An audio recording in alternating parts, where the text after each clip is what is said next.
زکوٰۃ کن لوگوں کو دے سکتے ہیں اور کن لوگوں کو زکوٰۃ ہم نہیں دے سکتے ہیں؟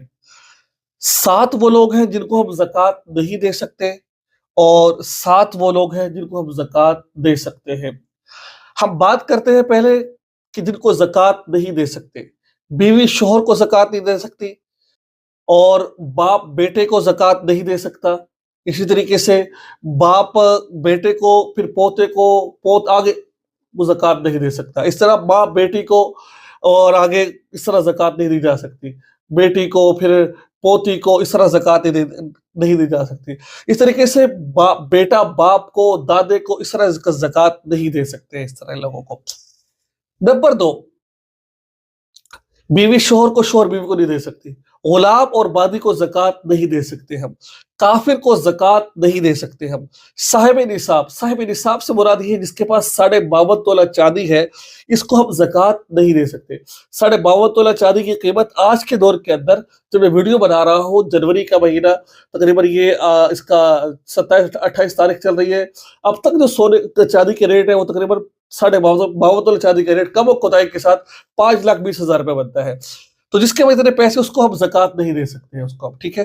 سادات، جو سید ہیں، ان کا ایک مرتبہ اور مقام ہوتا ہے، اس کو ہم زکوٰۃ نہیں دے سکتے ہیں ہم، ٹھیک ہے۔ چاہے وہ بنو ہاشم کی اولاد ہو، آل علی کی اولاد ہو، ہم ان کو زکوٰۃ نہیں دے سکتے، ان کو ہدیہ ہم دے سکتے ہیں ان کو۔ اس طریقے سے چاچا، ماما، خالہ، ان کو ہم زکوٰۃ دے سکتے ہیں، ان کو ہم زکوٰۃ نہیں دے سکتے۔ بہن کو زکوٰۃ دے سکتے ہیں، بہن بھائی کو زکوٰۃ دے سکتی ہے۔ اب کن کو زکوٰۃ دینا جائز ہے، ٹھیک ہے، ان کی چند صورتیں میں نے آپ کو بیان کر رہا ہوں۔ میں فقیر کو، فقیر اس سے کہتے ہیں جس کے پاس پیسے تو موجود ہیں لیکن پیسے زیادہ نہیں ہے، تھوڑے بہت پیسے، اس کو زکوٰۃ دے سکتے ہیں۔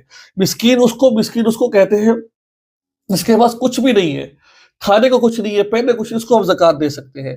عامل کہتے ہیں جس کو بادشاہ نے، عامل اس شخص کو کہتے ہیں جس کو بادشاہ نے مقرر کیا ہو کہ آپ نے لوگوں سے زکوٰۃ وصول کرنی ہے، اس کو ہم زکوٰۃ دے سکتے ہیں، ٹھیک ہے۔ رقاب، غلام، یعنی کہ ایک شخص ہے وہ اپنے غلام پر ظلم کرتا ہے، آپ زکوٰۃ کے پیسے دے کر آقا کو، اس غلام کو آزاد کروا سکتے ہیں۔ مقروض، جس شخص کے اوپر قرضہ ہے، وہ مقروض ہے، قرضہ اس کے اوپر ذمہ ہے، اس کو ہم زکوٰۃ دے سکتے ہیں، ٹھیک ہے۔ فی سبیل اللہ سے مراد وہ جو اللہ کے راستے میں نکل جہاد کر رہے ہیں، جو مدرسے میں پڑھنے والے طلباء ہے، ٹھیک ہے۔ اس کے علاوہ ان کو ہم زکوٰۃ دے سکتے ہیں، ان کو ہم، ٹھیک ہے۔ اور اس کے علاوہ ابن سبیل سے مراد جو مسافر ہے، مسافر اچھے جائے کہ وہ مالدار ہی کیوں نہ ہو، اگر اس کا کوئی شخص مالدار ہے، اس کے پیسے گم ہو چکے ہیں، اس کے پاس نہیں ہے، بینک میں پیسے موجود ہیں لیکن اس کے پاس ATM نہیں ہے، موبائل نہیں ہے، وہ کسی نے جیب کاٹ لی ہے، اب وہ مسافر ہے، اس کو ہم زکوٰۃ دے سکتے ہیں۔ تو یہ زکوٰۃ کی مصارف ہے۔